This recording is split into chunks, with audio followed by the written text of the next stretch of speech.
Hey guys, my name is Nora Franche, and welcome to the podcast Grateful Blessed Mess, daily reflections for those in the 12 steps. I am a fellow 12-stepper and certified mindset coach, and I am here to introduce you to the value of mindset coaching in your 12-step journey. So if you feel like you are stuck in the steps, if you're slipping and sliding with your abstinence, mindset coaching may help you as it did me, and you can find me at catholicmindsetcoaching.com. These episodes are meant to invite you in to consider the truths of 12-step wisdom and to join in the very real struggle of living them in action. I hope that it feels almost like a mini meeting, and I invite you to contribute your own share on the Grateful Blessedness Facebook group to keep the discussion going. My comments are based on my own experience, so feel free to take what you like and leave the rest. But my hope is to encourage you on your own daily 12-step journey. As they say, you cannot stay clean on yesterday's shower.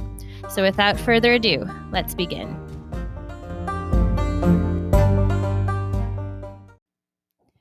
Hey guys, Melody.The again, The Language of Letting Go.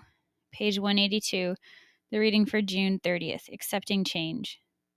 One day, my mother and I were working together in the garden. We were transplanting some plants for the third time. Grown from seed in a small container, the plants had been transferred to a larger container, then transplanted into the garden.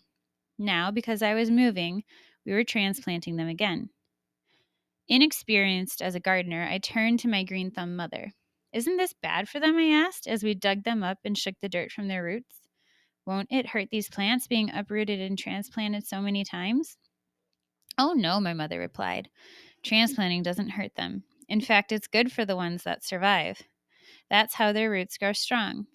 Their roots will grow deep, and they'll make strong plants." Often, I felt like those small plants, uprooted and turned upside down. Sometimes I've endured the change willingly, sometimes reluctantly, but usually my reaction has been a combination. "Won't this be hard on me?" I ask. "Wouldn't it be better if things remain the same?" That's when I remember my mother's words. That's how the roots grow deep and strong. Today, God help me remember that during times of transition, my faith in myself are being strengthened. Yeah, that really hits hard. I've had a recent transition myself. I feel like every day is a bit of one, but like one that really rocked me. And I will say this, I think something really good that came of it, and it was like developing before it happened, and then this thing happened, this transplant. And it's, I think, given me the opportunity to grow much deeper roots. And I just remember the image of, like, I was really struggling. I felt like the world was turning upside down. And I had this image in like a time of, quiet time, of just what I was experiencing. And we have a little ninja gym in my house that our kids play on, that my husband built. I had nothing to do with it. I wish I did. But it's great. And my little 2-year-old likes to hang on the swingy bar, they call it. It's like a little trapeze kind of bar. And the thing is that he holds on, and then he like kicks his feet, like kick, kick, kick, kick, kick. He's screaming so hard because he's 2 inches away from the floor and he doesn't feel safe to let go and land on the mat.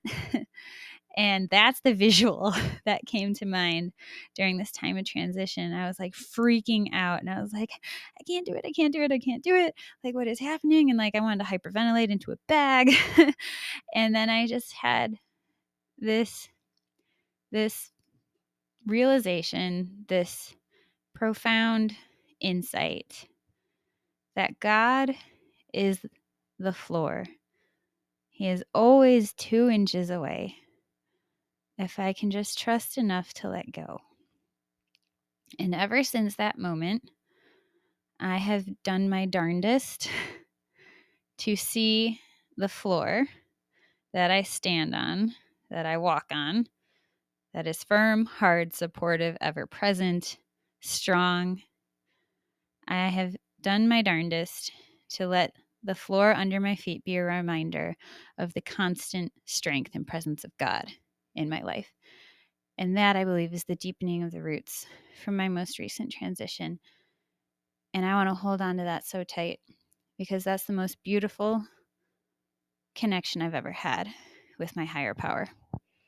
With that, I pass.